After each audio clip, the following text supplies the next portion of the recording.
Hello, everybody, and welcome back to the Create Your Best Chapter podcast. My name is Vera Ilnitsky, and I work with women solopreneurs to help them create more impact and more income with confidence. So if you need more information about that, please check out my website at createyourbestchapter.com. And on this podcast, I talk with other amazing entrepreneurs who are doing great things in the world, who have wonderful words of wisdom to share with us. And the importance of that is that we're not alone, because sometimes as entrepreneurs, as women, we feel like we're going through some of our challenges and our struggles by ourselves, and that's not true. And my intent for this podcast is to bring women together to have a conversation and to just be honest about some of the things that we are going through, and to also just uplift, encourage, and support one another. And today I have a really special guest. My friend Jenn Givlin is here. Now, Jenn has a passion for storytelling and strategic marketing. She's a seasoned expert in publishing, social media, and brand development. As a key player at BVM and the owner of the Wicked Alchemist branding, Jenn helps businesses craft compelling narratives that drive engagement, visibility, and growth. And I'm really excited to have you on the show today, Jenn. Welcome. Thank you so much for having me. This is such an awesome opportunity. I'm excited about it. Yeah, well, you know what? We talk a lot about creating new chapters in our life on this podcast. And I'm just curious if you can share a point in your life where you made a decision to do something different, and just tell us about that a little bit. Yeah, actually, 4 years ago, we picked up everything we owned, sold what we had. COVID was a great decider in helping us make some change. And we moved from Ontario to Calgary, where I knew one other human. And Wow. it was great. We've built a really great community out here. This is home. This is my home. I choose to be here, and I love being in Calgary. It's been on the dream list since 1990 when I got married to my husband. Yeah, we've been married for a while, but we had kids. They didn't want to move. We had careers. We didn't want to shake them up, but sometimes there is some silver linings in life. And when COVID hit, we looked at each other, sold a couple businesses, and said, "Hey, we're going to finally go west and quote unquote retire." Which you're not That doing. is so far from the truth. You're not doing because you own several businesses. So I love that. And we're going to get into that a little bit more. But I'm just curious how you made that decision. Like, do you have a decision-making process when you're faced with, an opportunity to do something different? Yeah, I mean, a lot of people look at their choices when they're making decisions, and if you're comfortable with something, you just stick with it. And I mean, I've got to say that for the most part, the excuse why we didn't move earlier was really because, well, we've got kids and we've got careers and we've got a house, and it's the devil we know. We know it could be better, and I very rarely think it's ever going to be worse, but we were comfortable. And so at a certain point, you look up and go, there's only so many hours, days, months, years left in my life. What do I want to do with them? And if I wake up 10 years from now, will I be really happy that I made this choice? So I look kind of at the happiness factor and then look at the people that I'm impacting around me, because yes, I impacted a lot of people around me. My kids were grown, but they weren't ready to necessarily have us move provinces. And neither were my grandchildren. They weren't ready for us to go either. So I knew what I was leaving behind, but I thought, hey, you know what? You only get one chance at this. We got to try it. And if it doesn't work out, well, we come back. It's no big deal. We can manage. We've done it before. We'll do it again. I guess my planning process for these types of things is look at what the worst case scenario could be. Like, what's the absolute worst case scenario that could happen? And it very rarely, if ever, does. I've got a great imagination, so I can take myself down some great rabbit holes. What's the best thing that could happen? And my whole life has been built somewhere in the middle of that spectrum. It's never been the absolute worst. It's never been the absolute best. It's always been somewhere right in the middle, and I've been pretty good with that. Yeah. Well, and it's really interesting because I think that a lot of people go straight to the worst case scenario and they forget about looking at, well, what's the opposite of that? Like, that could happen too. And if you're in that mindset of it could happen, then chances are you'll land somewhere in there, right? And it's been good. It's been great. I couldn't have told you. Our whole marriage, my husband and I have joked, we don't know what's going to be happening 6 months down the road. We could not tell you exactly what's going to be happening. And I love it because I don't want to necessarily know, but good or bad, but it always lands where it's supposed to land. And there's always something great about it. And I think it's having, again, that mindset that it will be okay. Because let's face it, nobody knows what's happening 6 months from now. We don't even know what's going to happen 6 days from now. Right. And so if we're living in this constant, I need to be certain about everything that's going to happen. A, that's a little bit boring, but B, it's also not realistic. Right. So, how do you kind of prepare yourself for, okay, I actually don't know what's going to happen 6 days from now or 6 months from now, but I'm still just going to keep going. Right.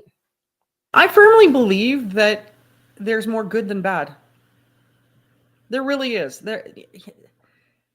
I am not the person who lives in the worst case scenario perpetually. I use it as a balancing point to kind of keep the teeter-totter well balanced, but I don't want to live there because I spend way too much time hiding in my room thinking that the next terrible thing that's going to happen.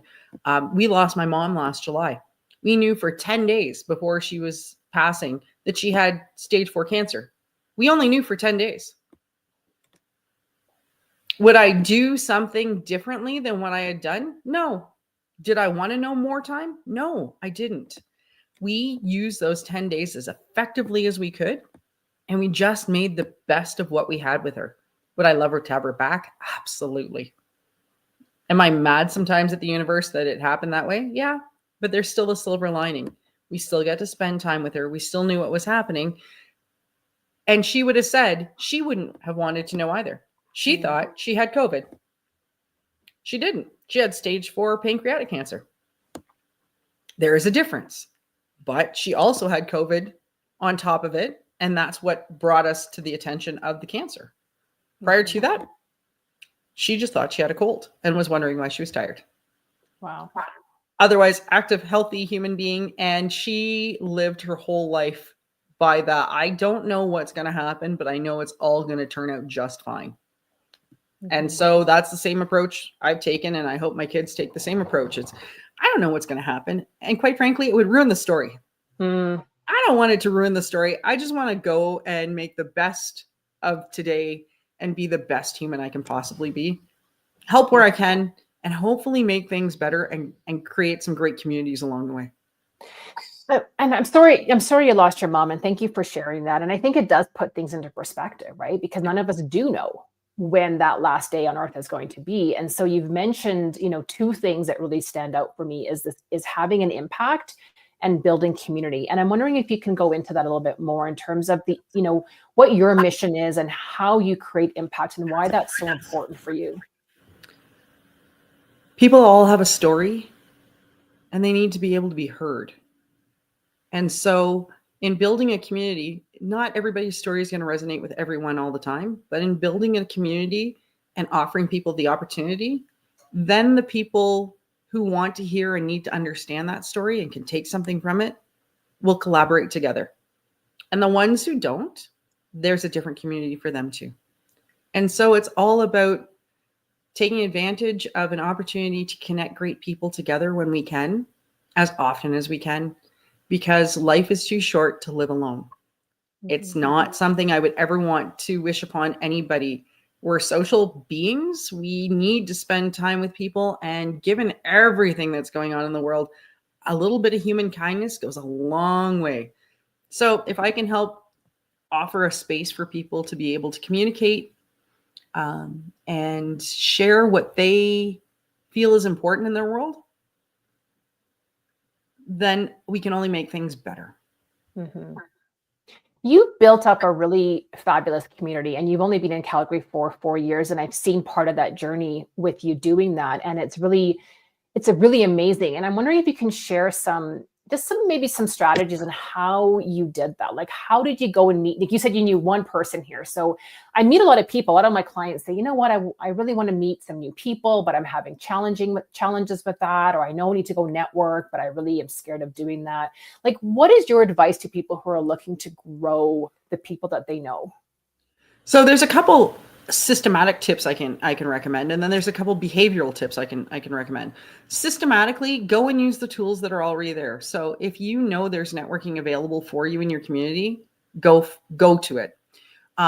If you don't know that there's networking available for you, use the tools around you like Eventbrite, and use it for local, and use it for searches. Use things like BNI, use things like BX.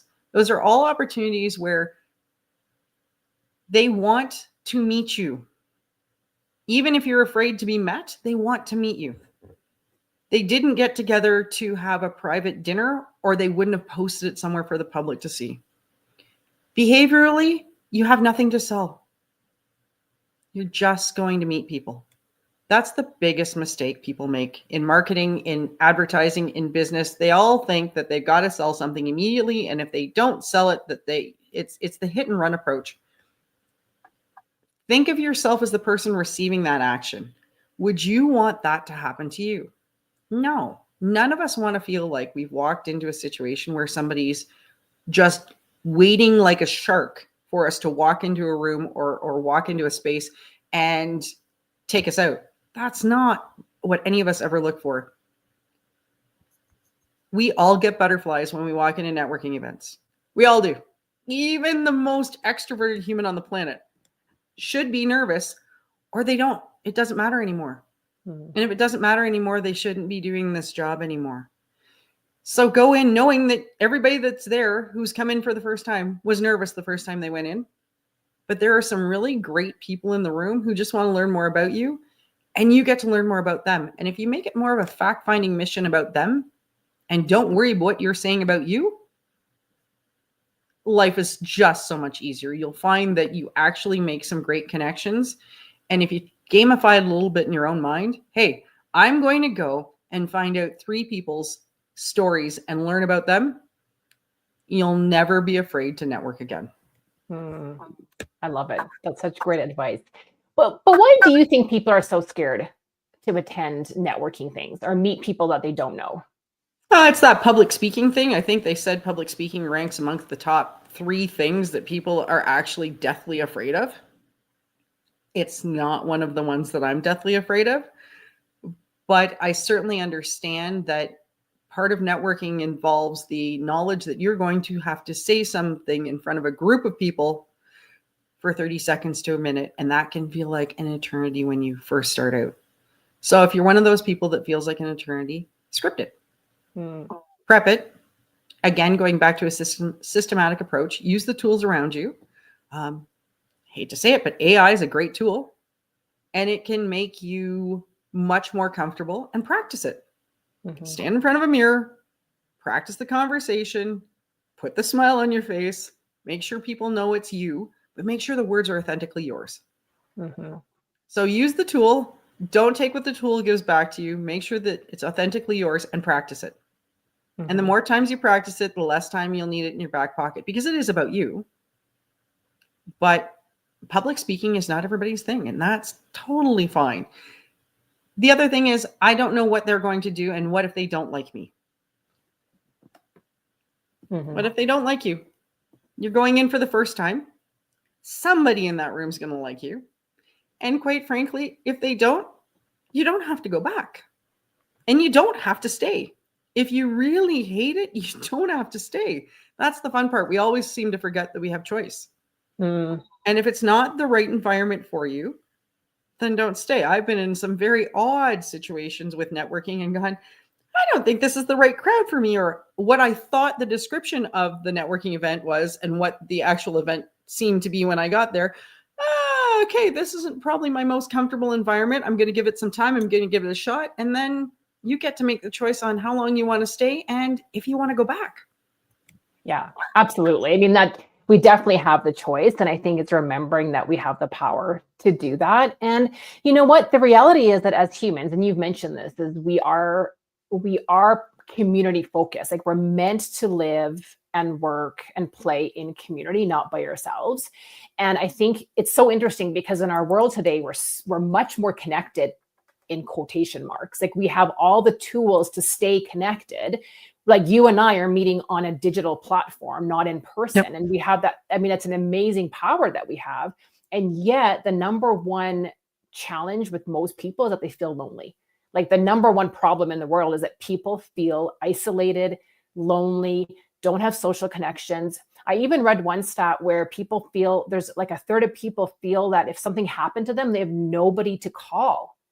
I find that so heartbreaking. And so for me, community is really important as well, to bring people together and grow that community and be part of something. And I don't know, like I think you're right. You have to put yourself out there, be a little bit uncomfortable for a little bit. And there's something, I feel like we've gotten away but from being uncomfortable. Like we just want to have this comfortableness in our life. But look at all the things that being uncomfortable brings to your life. Like look at you, right? You were uncomfortable moving here. Like it's not a comfortable situation, but yet being uncomfortable is where the growth is, right?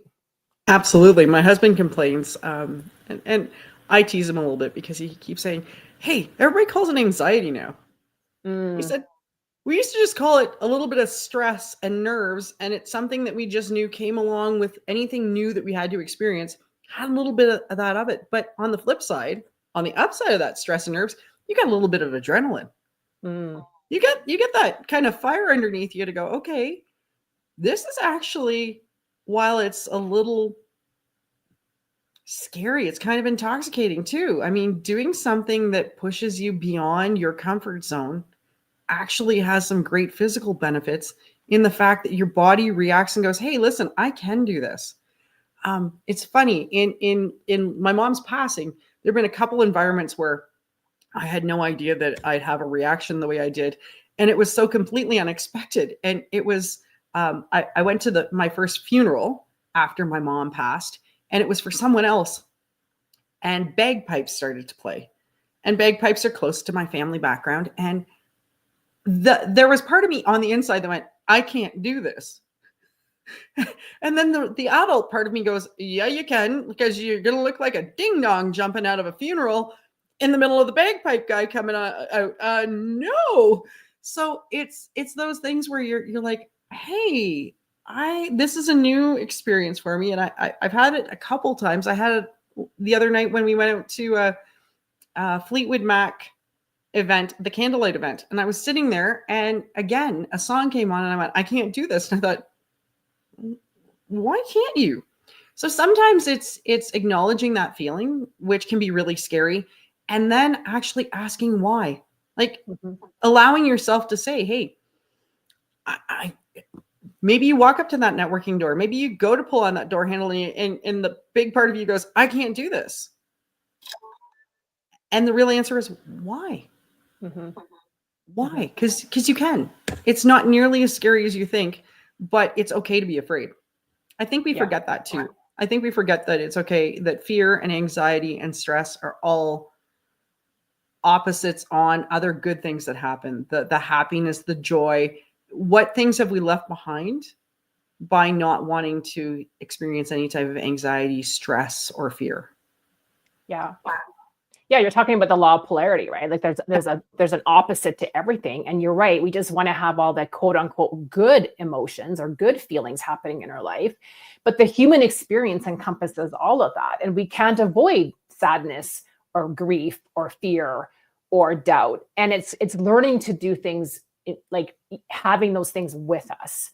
And like I love your point about that awareness of, okay, like why am I feeling scared right now? And is that even my voice telling me that I'm scared?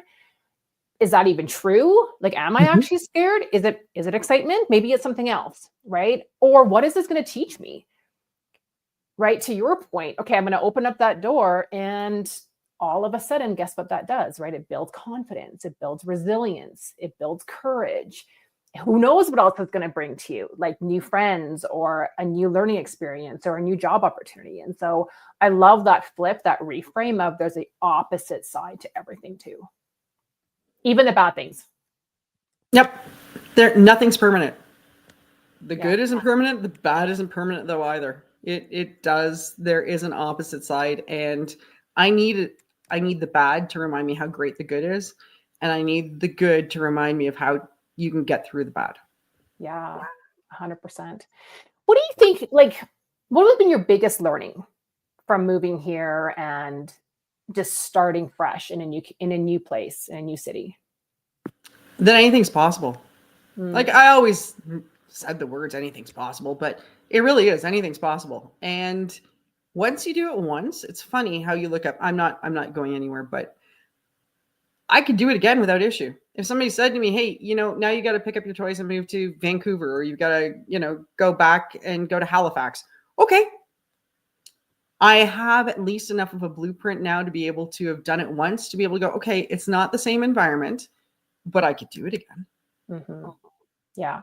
Because you're building up that belief system in yourself, right? By doing the thing that you don't know how to do, you're getting through the uncertainty and you're like, okay, I can do this. So if something else comes up in our life, because let's face it, life is going to throw us curveballs, right? I know that you've been thrown a curveball recently too. And you're like, yeah, you know what? I can deal with this because I have past experience that allows me to build up on this resilience and the strength that I have.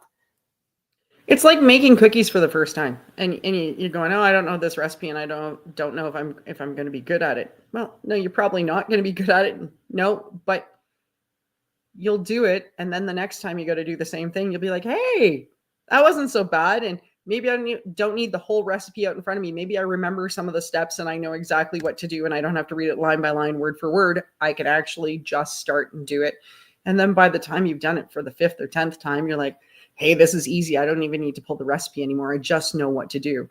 Yeah. Yeah. There's something to be said in doing that. It's the same thing in the sales process. When you first go out to do something, holy Toledo, you follow a script, you follow a process, you follow an approach, and then at a certain point you have to make it your own. And if you don't, it's never going to sound authentic. It's always going to sound hollow, and the people across the table from you are going to look at you and know that it's not you. Mm-hmm. Mm-hmm.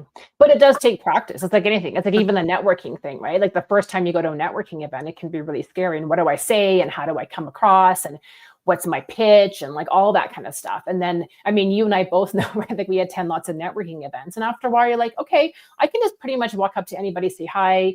My name is Vera. What brings you here? And start a conversation. And if it's not the right people for me, I know how to gracefully move on to the next person. And you just learn. And it's a skill like anything else, right? If you understand your why you're doing what you're doing, and the why for the environment. I always say, understand the why that you need for the environment that you're going into. But if you understand your why and you tell people your why, when they ask, what do you do? Don't tell them what you do, because they really don't particularly care. That's just what we've been trained to ask. If you tell somebody why you do what you do, and you've got some passion behind it, you're going to have them engaged and interested all day long. Mm-hmm. So speaking of why, can you share a little bit about who it is that you serve and who you're looking to expand to support in the coming year? Yeah, I am so excited right now to be able to help businesses get seen, but in a way, and that's a really broad blanket statement. I want them to understand the system that works best for them, because too many of us believe there's a cookie cutter approach to manage our business, and too many people believe there's a cookie cutter approach for marketing. And a lot of us got into our businesses because we just love doing what we do. So you're the expert in helping female entrepreneurs better understand how to step into what they do. That does not mean you need to be the expert in marketing, accounting, finance. That may not be your jam. You had a passion, you followed it. So what we do is I spend more time sitting down with businesses to say, okay, so you've heard that you should do this for marketing, and you should do that for marketing, and you should take this step, and you should use this tool. How do you know? Mm-hmm. And you've probably already done a little bit of it. You've spent a little bit of money here and a little bit of money there and a little bit of money you didn't have. And then it didn't give you the results you were hoping for. And so it became a failure. Well, I tell people, don't look at it as a failure. Let's pull the successes that you had out of it, even the smallest ones. And could we have made things different? So it goes back to knowing your messaging wherever you are. So knowing your messaging, you are your product when you walk into a networking event. You're the product. Know your messaging. Who are you talking to? When you use tools like social media, What's your branding? What's your messaging? Who are you? You may know who you are and what you do, but do the people around you really understand it? You live and breathe it every day. You know what your passion is. You know what your message is. Is it being clearly conveyed out to the people who don't know what you do really, or that they think they do? I mean, broad category, you help women, so you're a coach in business. Well, that's a huge category and a catch-all. I'm in marketing, so everybody goes, oh, she just does marketing. We do so much more than that. I'm the funniest marketer on the planet because I don't want to take your money until I know that we can actually effectively use it to help your business grow. Mm-hmm. I don't have a hit and run approach. I don't have one product that's going to be perfect for everybody. I have a number of tools in my toolkit. And if I can't help you, I'm going to quarterback you off to the right person, which sounds like a business career limiting move, but it's not. I don't want to be a specialist in everything. I am a specialist in a few areas, but then I quarterback the rest. And my job is to make sure that I'm putting you in the proper order in front of the right people that can help you. Now, sometimes the proper order is you've got a DIY approach, and we're going to help you figure out how to do a DIY campaign until you can afford to financially take on those other supports. Just like you would if you were working with your own bookkeeping or accounting. Initially, you're like, oh, Lord, I hate entering these receipts. I don't want to do this. My first thing is I'm going to go find a great bookkeeper, but I can't afford it yet. So until you can afford it, we're going to help you with some DIY approaches and help you not get caught down the rabbit hole of the next trend. Mm-hmm. We don't want you being in a trend situation if you're not financially able to support it, because the trends do work, but you have to, it's like taking mad money. You have to have a little mad money put aside and go, okay, no matter how this goes, I'm okay with it. Mm-hmm. And a lot of entrepreneurs don't have that in their back pocket when they first start. And we want to make sure that they're on brand, that their messaging is clear, and that they know the right tool to use. Yeah, absolutely. I love that. And I also love your approach of collaboration and doing the right thing for your clients, like helping them do the right thing, but also you doing the thing that with integrity and being super clear on the services and support that you offer your clients. I love that. We want to make sure we get it right. I've owned businesses. I've sat in everybody's shoes. I'm a business owner myself, but I've also owned businesses, bought, grown, and sold 4 of them. Proud of that because I actually was able to sell them. And mm-hmm. 2 of them I sold during COVID, which I think that's a pretty good place to be. That being said, you can be the best product on the planet, and if no one knows what you do, then you are the best product that no one ever bought. Mm-hmm. Mm-hmm. We want to make sure that you're talking to the right people at the right time, saying the right things, and making sure that it's consistent. Because mm-hmm. that's what the other thing COVID taught us. Here and gone is something that people go, oh, well, I saw their ad yesterday and now I don't see them again. And that's because as a business owner, you've gotten frustrated and gone, forget it, it's not working. Lo and behold, it was, but only 5% of people need your product at any one time. Yeah. It's being in front of the 95% that don't need you today that will need you in the future. So. Well, I like your really pragmatic and realistic approach. So I appreciate that, Jenn. How can people connect with you, get to know you and your work a little bit more? Where can they find out more information? So you can follow me. You can find me on Facebook at The Wicked Owlchemist, and that's spelled OWL Chemist. There's a little play on that. We've got a number of companies that are owl based. So it's part of the Owl Group. You can find me also at Wicked Blue Owl, and you can email me at Jenn, JENN, at Wicked Blue Owl, exactly the way it sounds, .com. Well, thanks. And I'll have all those links in the show notes as well. And get out and network, because Jenn's at a lot of networking events. So probably meet her, connect with her on LinkedIn as well, and send her a message. And I'm sure you'll see her in person at some upcoming networking events. So I know I'll see you in person soon too, Jenn. So thank you so much for your words of wisdom, for doing what it is that you're doing in the world to create, so much more impact and build your community and connect with people authentically and genuinely. I really acknowledge you for that. I'm so glad that you're part of my community and part of my circle, and I look forward to staying connected. Thank you so much for having me. I really appreciate it. Yeah. Thanks everyone for being here. We'll see you next time.